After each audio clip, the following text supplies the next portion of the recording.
And let's have a word of prayer to start.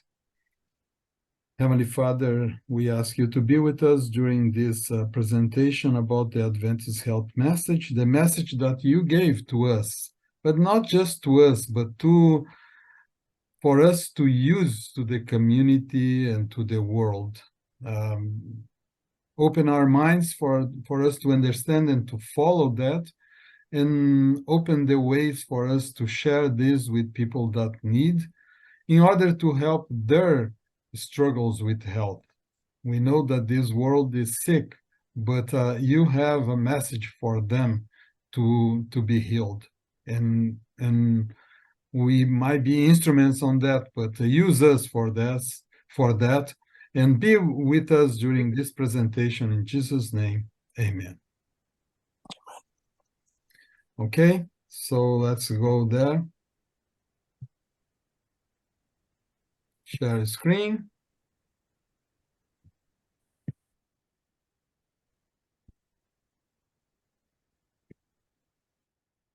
I just need your confirmation that you get the screen there. Yeah, we can see it. Good.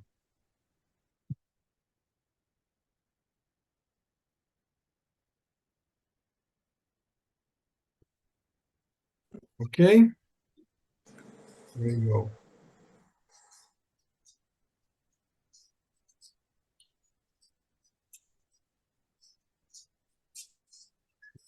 Okay, so again, I was mentioning that I got one more speaker that will talk to us on August 3rd. So don't forget that we have an added lecture to this series.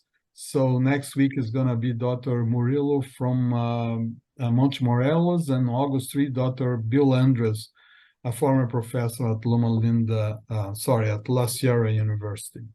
So today our topic is spiritual, I would say inspirational stories about the Adventist health message. I'm gonna go straight to the topic. The first one is about, my slides are not moving. So let me fix what is happening here. Okay, let's do it again. Okay, so the main thing here is the Battle Creek. The first thing we'll talk is about the Battle Creek Sanitarium and Dr. John Harvey Kellogg. That was mostly the first institution that we have, and one of the first physicians that worked for the Adventist health system. Well, what we have here is that he was the director of this sanitarium for 67 years, so it's a long time. And the sanitarium was up to 1,000 patients. Among these patients, you have those famous guys on that time, even Dr. President Taft and President Roosevelt went there. And David Rockefeller Jr. was one of the patients, as well as Henry Ford and Amelia Earhart. And I put here Johnny Weissmuller because I remember when I was a kid, I used to watch his movies there. And in Brazil, they have Jim das Selvas, or what they call Jim das Selvas is the Jungle Jim, something like that in America. But it was one of my favorite movies when I was a kid, because you have all this nature, these animals, and John Weissmuller was a swimmer. Very frequent he was on the water saving something or crossing a lake. So that was something exciting. And then John Weissmuller was a patient of Dr. Kellogg. It's something interesting. So here we have a visit of President Taft to Battle Creek, and for you to know, I believe you can see Kellogg is this one here, John Harvey Kellogg, in the only one with a white coat there. Then we have one picture with Dr. Kellogg and George Bernard Shaw, a famous writer, and it looks like they were very friends on that time. And in Battle Creek, we start the cereal flakes. This was a revolution of the American and the Western breakfast. So on that time, American or the breakfast followed the British example with bacon and eggs mostly, and then with Dr. Kellogg and the influence of the Battle Creek Sanitarium, this changed to a more westernized type with more carbs in the morning. So Kellogg was cooking in he has an experimental kitchen, and he was preparing these cornflakes until he was preparing wheat, and he left some wheats on the stove in a pan, and then he went for a meeting. When he came back, he observed that these wheat were toasted, and then he decided to press it with rollers, and then he has the first time that a person or a doctor or a nutritionist had the form of a corn flake or a wheat flake. And then, but it was a little chewy, was a little hard to chew still. Then when he saw that, he decided to make more experiments on that. So he cooked the wheat before, and then left the wheat standing for 24 hours, and then he would put the rollers on that, and then it became softer as we have and crispy as we have today. And Kellogg, we start with a patent on that for wheat, for oat, for corn, for rye, for barley, and other grains. So then we start with the flakes era in terms of breakfast and foods. However, when he was in a trip to Europe, his brother Will Kit Kellogg put sugar and put chocolate and put other flavor on the flakes, added that, and this became a big discussion that ended up with a separation. John Harvey Kellogg stayed in the Battle Creek Sanitarium producing natural and whole grain Kellogg's, and Will Kate Kellogg went out and developed the Kellogg Company, and then that became famous around the world with the toasted corn flakes. And this is Dr. John Harvey Kellogg. And I was looking at his mustache, and I say, maybe I will try to get one like that one day. Just kidding, okay? In the Battle Creek, Kellogg reached a celebrity level. And then he got to a point that there was a disagreement between Kellogg and the church, and the Seventh-day Adventist church. By the way, on that time, Battle Creek Sanitarium was owned by the Seventh-day Adventist church. And then John Kellogg have a massive health center for thousands of patients. And the church, inspired by Ellen White, they want to develop smaller sanitariums around the nation and worldwide, not to centralize just in Battle Creek. So Kellogg wanted to stay in Battle Creek. The church wanna do it around the world. And then there was a fire in the sanitarium in 1902. The fire destroyed almost the entire building, and then we have 400 patients on that time, and they were evacuated safely, except for one guy. This guy decided to go back to the building when it was burning to get his saving under his pillow, and unfortunately he didn't make it. But there was a citation on that the firefighters in Battle Creek, they said that there is something very weird about this fire, because we put water on that, and the water increased the fire. It does not put down the fire. So it looks like there is a supernatural influence on that. And this is the picture of the sanitarium. And you might say, well, that's a sad part of our history, that fire was allowed in one of our bigger institutions, and how can God allow that? But it looks like God was on that. So why the fire was sent? Ellen White was particularly concerned.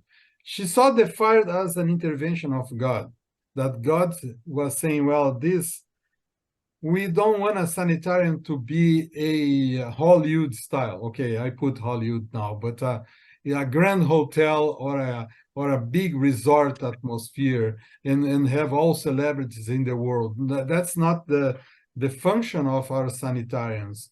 We need, instead of having one mammoth institution in Battle Creek, we should go and develop smaller sanitariums in various places.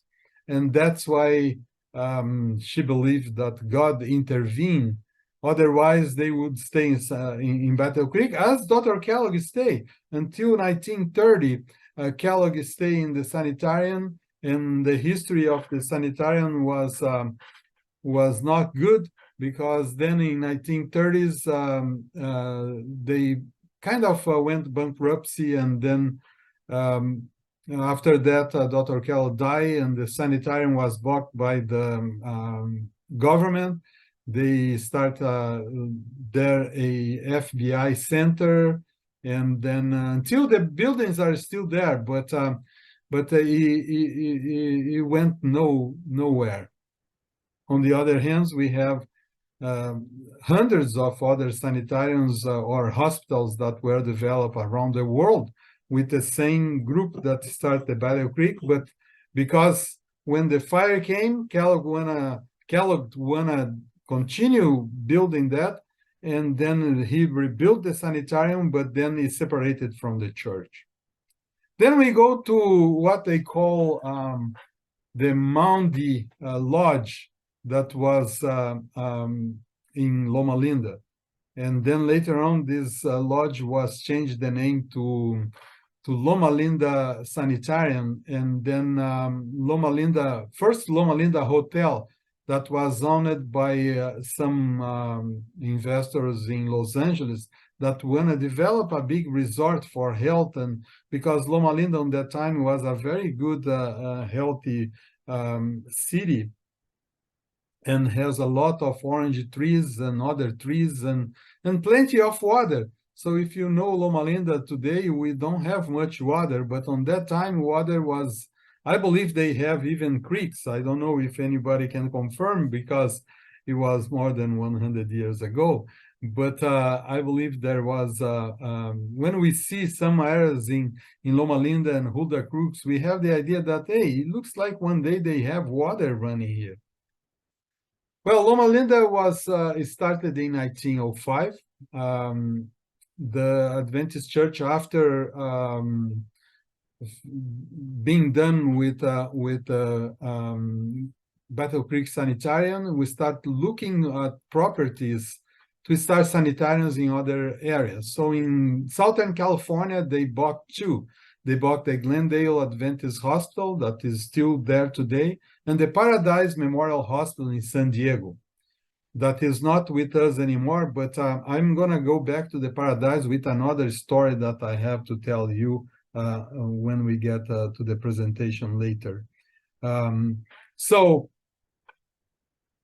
they were not working as a sanitarium when the Loma Linda was acquired, but Ellen White was inspired to look for another place.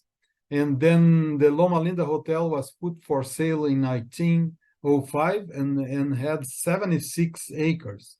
So mostly of the city of Loma Linda was included in the Loma Linda area that was bought by the church. So I like this picture that shows the sanitarium in the back. So this is Loma Linda, for those that that can see that, and by the tracks. So if you go to the tracks behind Drazon Center, you can see, you can imagine this picture that instead of the cows, we have people now doing exercise, and then we still have the tracks. I'm sorry about the comparison. So the Loma Linda Hotel was put for sale initially with 110,000, and the church was able to buy it by paying 38,900. And then one of the citations of Ellen White when she came to visit the hospital was, "We must have this place. The Lord has not given us this property for any common purpose." Before the acquisition of the Loma Linda Hotel. So, but the church didn't want to buy it because they bought two institutions. The same conference bought the two institutions, Glendale and Paradise in San Diego, and they were not doing well to start those one. And so why buy a monster in Loma Linda? So they were against that. And then Ellen White and his associate John Burden, he put the deposit on that, and Ellen White got the money, and they got the money from donations from SDA members, and they have to do the 4 first installments of $5,000. They got people around to donate that.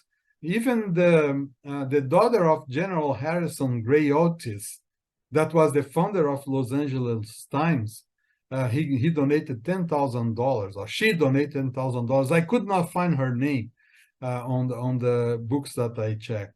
One time before the deadline of the $5,000, they didn't have any money in the conference to pay for that. Well, it was not in the conference yet. Any money, John Burden and Ellen White didn't have any money for that. And then they decided to wait for the Lord. And on that day in the morning, the mailman deliver a letter from the conference from Atlantic City with a donation of $5,000, exactly the money that they did. So this is Ellen White in the inauguration of the Loma Linda Sanitarium now, after they purchased that, and the first speech that she gave here. So this triggered more donation. This idea that the Lord was on this, and then when Ellen White visited the first time, she told her son Willie White, "Willie, I have been here before." And then he replied, "No, mother, you have not been here." Then she insisted, "Then this is the very place the Lord has shown me. For it is familiar." She probably had a vision showing the place. And this is the statue that is behind the School of Public Health in Nicol Hall. Yeah, everybody that is in Loma Linda can come and check the statue. When they have this conversation, she was saying, "I saw this before." And then his her son said, "No, you haven't been." So she said, "Man, maybe it was a vision that." So then, during the meeting with the conference officer, she mentioned, "This building will be of great value to us. A school will be established here. Redlands will become a center, as also will Loma Linda. Battle Creek is going down. God will reestablish his medical work at this place." And that's what happened. It became the College of Medical Evangelists that prepare doctors and nurses and paramedics and whoever works in the health area to work around the world. In 1905, the School of Nursing and also the School of Religion were installed. And then 1909, the School of Medicine, 1953, Dental School. In 63, we have the Public Health School. And then 66, the Allied Health Professional. And then later in 2002 and 2012, the School of Pharmacy and Behavioral Health. Became a big center from where other institutions develop around the world. It's very important that when these places started around the world with the inspiration of Loma Linda, I remember in Conception or Concepcion in Chile, they even develop a village that is also called Loma Linda around the sanitarium that they built there. So this is one of the current pictures of Loma Linda University. I like this picture. It's very it was taken during the winter. Very, very cool with the new hospital that we have. And this developed the Adventist care healthcare system. As you see here, several hospitals on the left across the country, and then several hospitals on the right across the world. And I had the privilege to work in 4 of them.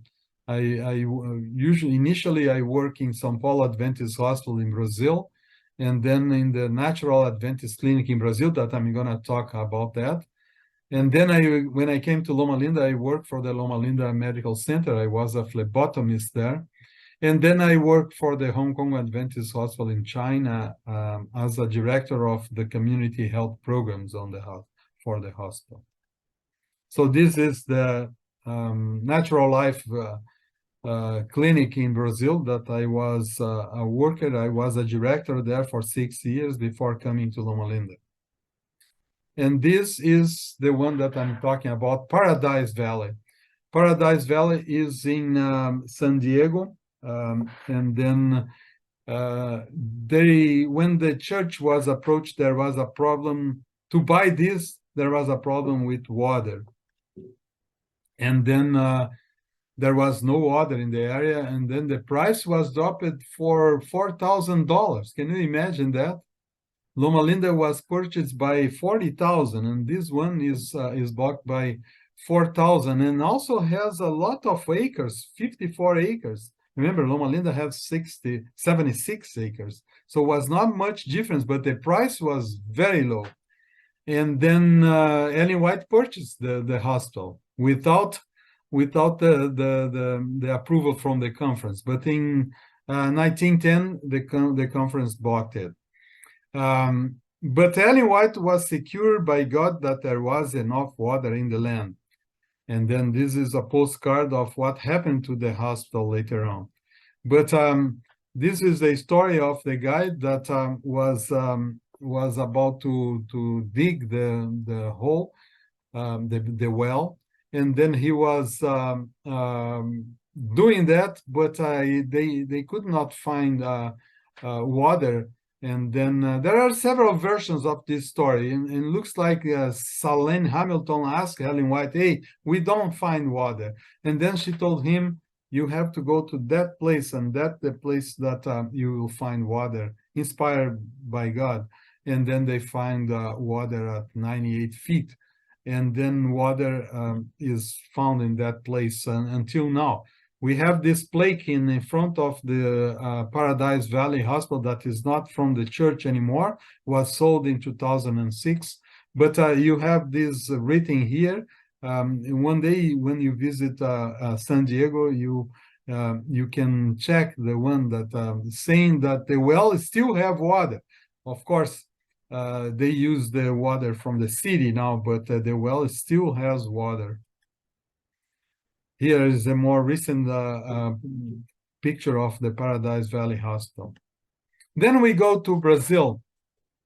In Brazil, we have about 6 hospitals in the country. And then I'm going to talk specifically about the Natural Life Adventist Clinic. We have the Sylvester Hospital, Adventist Hospital, that is one of the biggest Adventist hospital there and you can see the Christ statue on the top, the famous Christ statue that's close to the hospital. So the Natural Lifestyle Adventist Clinic was started in 1980. When I graduated from medical school, I went there to work because this is the place that I was inspired to go. But we didn't have the clinic on that time. So we started looking for a place to build up with a group of physicians that had the same idea to open up a Battle Creek Sanitarium in Brazil. So please mute yourself there. And then ended up that we read in the Ellen White book something very interesting. I'll read the first paragraph here. The Lord will work upon human minds in unexpected quarters. Some who apparently are enemies of the truth will, in God's providence, invest their means to develop properties and erect buildings. And in time, these properties will be offered for sale at a price far beyond their cost, far below their cost. And then the article follows saying that it will be with enough land for raising vegetables and orchards and building for having a place for building houses and so forth. So that's what happened on that time. We used to call San Roque because the name of the city was San Roque, but then it was changed to Natural Life Clinic, and then it was a marvelous place among nature. And then we bought that. It was about 45 miles from São Paulo and has everything on that, and was built by a doctor, Dr. Hanser, a German doctor, and was offered for a low price on that time. And I don't remember the price now, but it started in 1980. And still today, this clinic is in operation and belong to the São Paulo Adventist Conference. So in this picture, you have a guy here that was the successor. When I went to Loma Linda, Dr. Cruz was the director until a few years ago. We are good friends. And then we have the chief nurse is my cousin there, Lilian Cruz. I mean, I am related to Dr. Cruz's wife. Many people say, well, why develop a Battle Creek Life Sanitarium today? That was the Natural Life Adventist Clinic. Well, I go with my, many people are already tired of seeing this slide, but I just mentioned that the diseases that are killing about 40 million people per year in the world are the non-communicable diseases. So we need more institutions to prevent smoking, to prevent drinking, to prevent people are sedentary, and to promote a healthy plant-based diet. We need more institutions like those in the world, and not more hospitals, because hospitals are dealing with the consequences of people that are not following those habits. So in 2010, he completed 30 years. In 2020, completed 40 years and is still running as an institution from the church. We have in the United States, we don't have any institution like that in the United States, unfortunately, but we have several self-supporting institutions that are developed by members of the Adventist Church, like Weimar, Eden Valley, Uchi Pines, and Wildwood, that are across the country, but are not necessarily run by the church. In Brazil, after that, we have 2 more clinics that were developed based on this lifestyle center, based on the Natural Life Adventist Clinic. The one in Campo Grande, I visited that place because my son is a physician, my brother was a physician there in that hospital, and one in the Cevisa, that is another one in São Paulo. By the way, I'm supposed to be the director of that one, the Center for Healthy Life in São Paulo, Adventist University. I was even chosen by the board to be the director while I was in Loma Linda, but my plans changed, and I decided to stay in Loma Linda, and so instead I went to work in Hong Kong. One of the big stories that happened in the lifestyle and the natural life clinic was about Mr. Hoffman. Mr. Hoffman was a patient that came there in a wheelchair, and he had osteoarthritis, and for a few years he was not able to walk anymore. And then after he stayed there for maybe 2 weeks, we had a bunch of treatments like hydrotherapy, physical therapy, exercise training, exercise programming, stress management, spiritual therapy, a lot of prayer, plant-based diet, and the environment was very natural. He left the clinic walking, and he was you might say, well, this might be a miracle, but it was a miracle. But again, what he did was something that could be done around the world. Again, I come with the thing. We have institutions that miss the boat. Just giving pills to relieve symptoms is just palliative medicine. We need something that goes and enhance the immune system, enhance the circulation, enhance the pain killers that we have naturally in our body, and provide a little more support in a good environment, support for clients to develop good lifestyle, and then the consequence would be pain-free lives. And that's what I believe is important for that. And Mr. Hoffman became a very good client, and then once a year he would come, and sometimes twice a year he would come and stay there, and he lived a long life. I believe he died in his 90s, and then was perfect with his symptoms, no more symptoms. Let's move now to Rhode Island. Let's move now to the United States, and then just share that now we are going from institutions to the health message itself.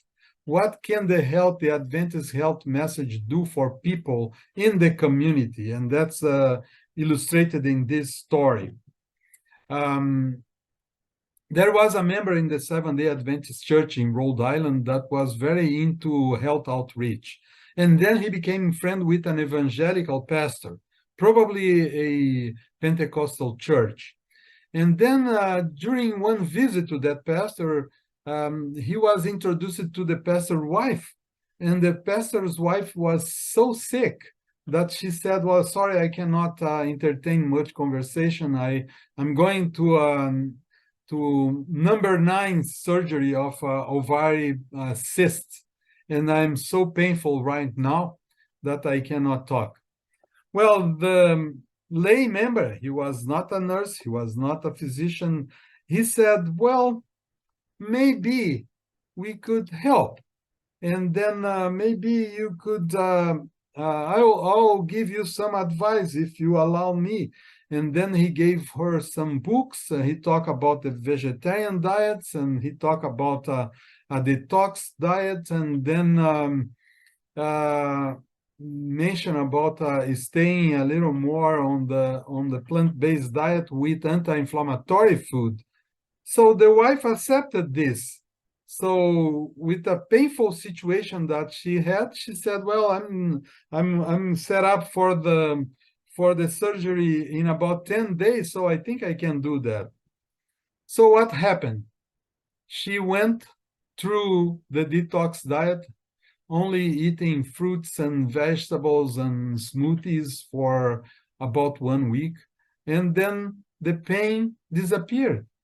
And then she continued on the plant-based diet, and then they checked with the ultrasound, and the cyst disappeared, and she never had anything else.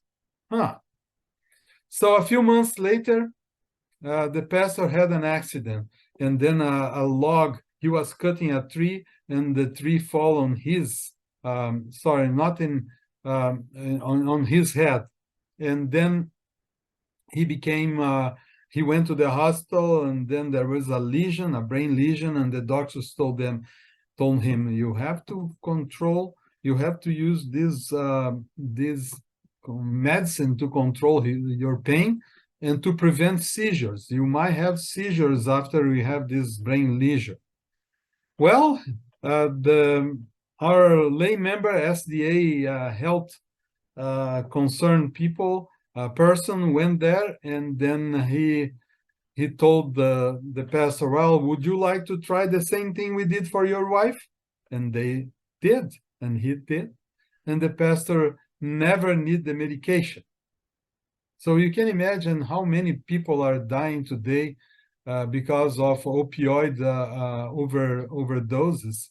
If they have stayed 1 week with fruits and juices, they might have gotten rid of their pain without any need of medication. A simple treatment that could be applied everywhere.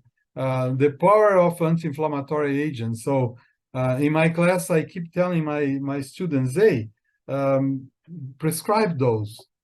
Go with those. Even if a person is taking medicines, it looks like if you can help the body from inside, not just giving palliatives or palliatives medications, but trying to work with the endorphins, with the neurotransmitters inside, and improving your immune system and activate your natural painkillers, you might be able to do something. And the lay member didn't know about that. He was just trying. He was just saying, okay, maybe you guys have to go with a simple diet, and this might help. The friendship was strengthened. So now the doctors and members of the Adventist church were invited periodically to promote health lectures and to promote health fairs on the evangelical church. So the evangelical church, probably the Pentecostal pastor, became very worried about Seventh-day Adventist members visiting his church. I remember one of the doctors that was doing that was Dr. Mason. I'm not sure even if Dr. Mason is still alive on that today, but he went there and he gave seminars for stop smoking, for plant-based diet, and they promote culinary activities, vegetarian culinary classes there. And but now they were concerned, okay, the Adventists are very smart guys. If they know about health as they know about the Bible, they might infiltrate their doctrines in our church, and we have to prevent about that. And he was very concerned about the Sabbath. So he decided, I need to get more information about the Sabbath to be able to rebate these guys when they start talking about that with my members. And then his wife found a pamphlet or a book, something like that, that was entitled 100 Bible Verse about the Sabbath. And then she got the book for her husband. And then he devoured the book. He said, oh, that's what I need. I'm going to be versed about the Sabbath and be able to, when the guys talk about the Sabbath with my members, I will prepare them to rebate that and to refuse that message, because I'm going to be an expert on the Sabbath. What happened is that the evangelical pastor eagerly read the material, and then without any dialogue and confrontation with the Adventist members, he became convinced. Instead of being convinced in how to combat the message, he became convinced of the message. And then he was convinced about the Sabbath in the Bible. and he became to make the story short, he became a Seventh-day Adventist pastor, and then he invited some members of his church to be with him.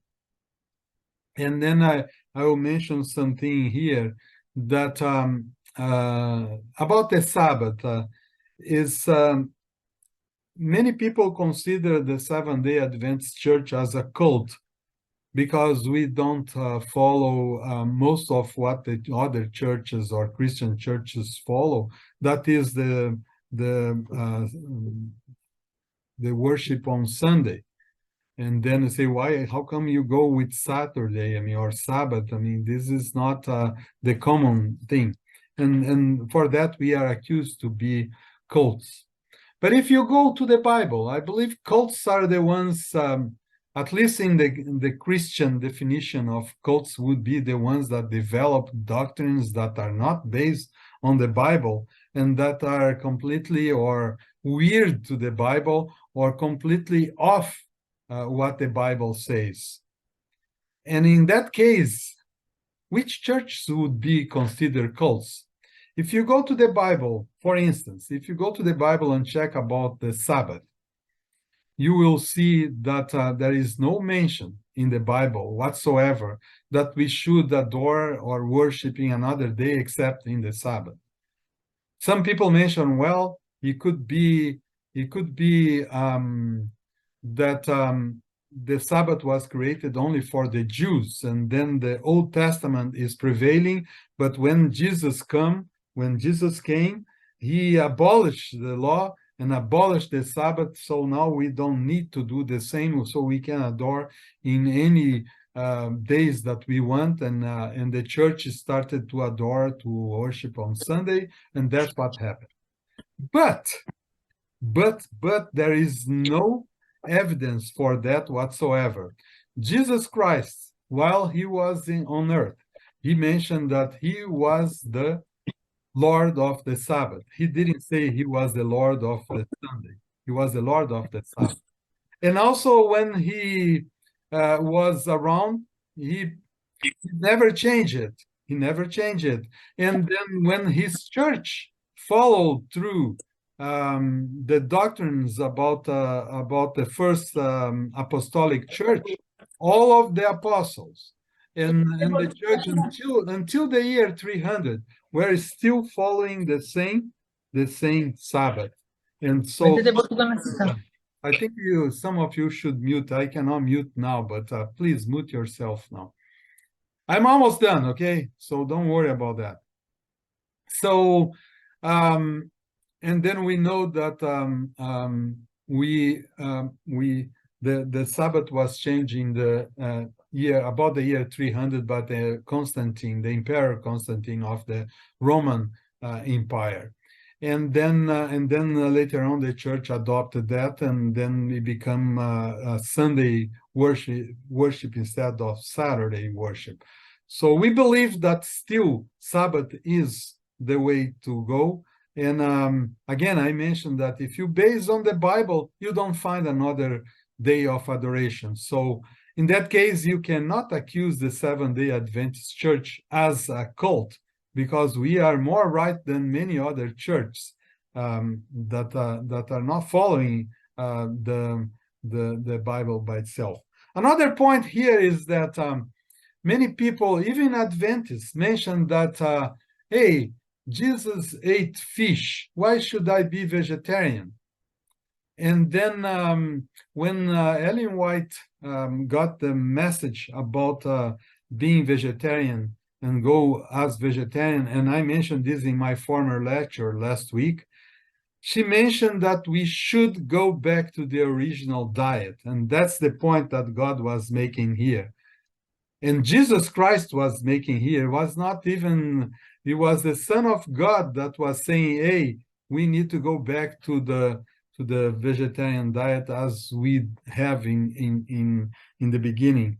And I will tell you, being in a plant-based diet, according to the traditions of the Seventh-day Adventist churches, one of the only lifestyle advice that is explicitly written in the Bible. So if you can dispute with that, I mean, that's the one that is in the Bible. You can dispute about alcohol a little bit, about wine. You can dispute about exercise that is not there written. There are some mentions about that.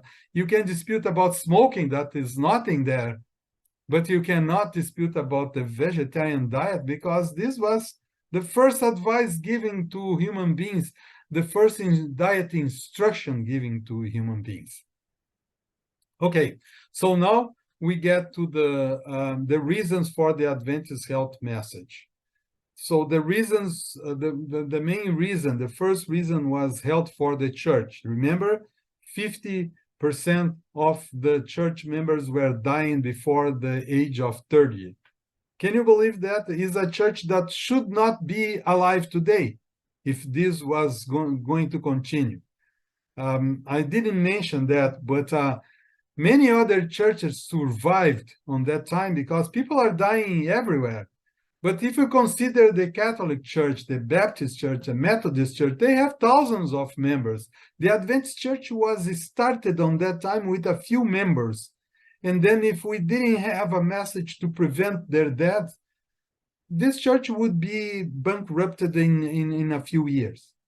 But now is a church that has more people living close to be 100 years old. Is a church considered to be a blue zone because of the Adventist health message.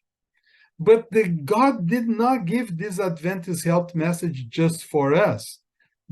God gave for us and for us to be instruments to share this with the world.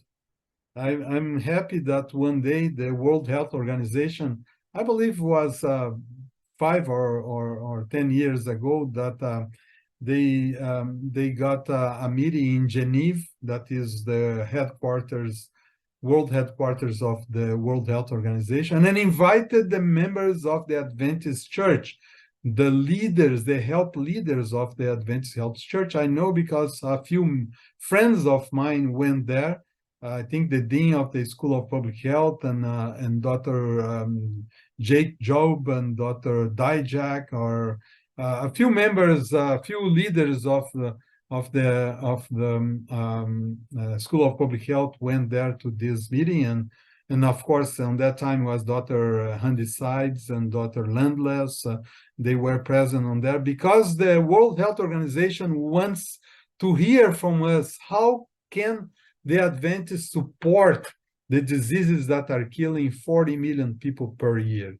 So also was a health message for the medical care.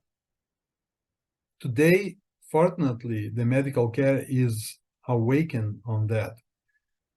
Today, at least many people are awake on that. Many people are concerned about lifestyle. Maybe not 100% as the lifestyle that we promote, but there is a concern. There is a focus on lifestyle. The health management organizations are concentrated on prevention. I got a call last week to do a presentation for health workers from a big health management organization and talk about the prevention of obesity with lifestyle.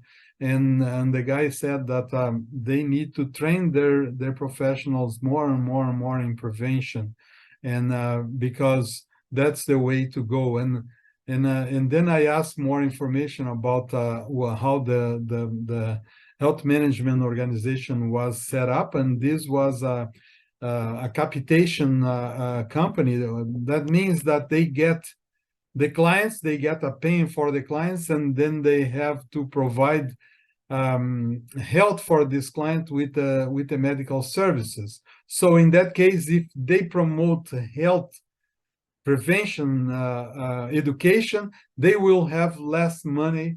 They will use less resources to pay for the medical expenses that are becoming higher and higher and higher. And I will tell you, if we continue with our healthcare as it is now, with expensive drugs and procedures that even the healthcare organizations cannot pay for, and even individuals cannot pay for, we are going to bankrupt. So there is no hope for that. And that's why we have the American College of Lifestyle Medicine. And by the way, I have to mention that the American College of Lifestyle Medicine, as Dr. Marcel mentioned in his lecture, was started in Loma Linda. I am a founder member of the American College of Lifestyle Medicine. I was a board member of the college a few years ago, and I am still a member of that, and I advise everyone to be a member. And this is the college that started in Loma Linda to promote lifestyle, and now is around the country. And then we have several different professions that are joining the college with the allied health professionals, the dentists, and then physical therapists, and health coaches are the ones that are more involved now with the college, not just physicians. Physicians are still the main professionals in the college, but this American College of Lifestyle Medicine has even grown up around the world. We have the Brazilian chapter of the American College of Lifestyle Medicine. We have the South American College of Lifestyle Medicine. We have the Asian College of Lifestyle Medicine. So we have these professions being promoted. And the main goal with the American College of Lifestyle Medicine is to promote lifestyle before they have the treatment, and promote lifestyle while they have the treatment, and provide lifestyle medicine even if they have a medical treatment to go. Because we know that if a person, like for instance, if a person have diabetes, it's not enough to take metformin for diabetics to prevent amputations. And I am telling this because I have one of my students in Brazil, and he is a vascular surgeon doing tons of these surgeries, amputations of diabetics per day or per week. And most of these patients are very good following the treatments that are prescribed, and they are into metformin, but they are not much into exercise and diet changes. And then again, lifestyle is important in the prevention. Lifestyle is important in the secondary prevention and even tertiary prevention. And lifestyle, even if a person has to take a medicine, lifestyle is still important. And then, as you saw in the story, the last story, the Adventist Health message is also important for outreach. You mean, okay, so you are proselytizing. Well, Jesus was a proselyte. I don't know if the name is that, but Jesus was proselytizing. He was healing, he was teaching, he was preaching, he was mingling with the people because he has a second interest. And the second interest was not just save them for this world. The interest that Jesus had is the same interest that we should have today. It's not that they should come to my church and become Seventh-day Adventists, but that they become to know Jesus and the hope of salvation that Jesus offers, and become aware that Jesus is offering eternal life. I was discussing this with my friend William Andrews this week, that if we follow a good lifestyle diet and exercise and we eat remedies, and if this is all that we follow, we are gonna die, I mean, anyways. And we will be just healthier corpses, healthier bodies, dead bodies, and that's it.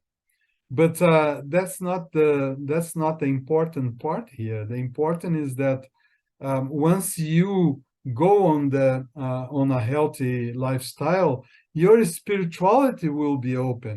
You are gonna be more open to understand some Bible doctrines and to follow better lifestyle.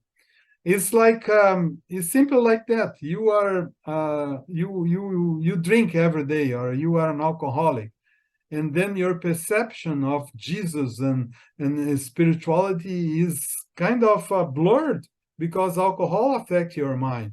As soon as you clear alcohol in your system, you start having a clear perception of spirituality, with a clear perception of health, and a clear perception of God. And that's the ultimate goal of the the Adventist health message is healthy longevity. And that's the end of my presentation for today. Thank you very much.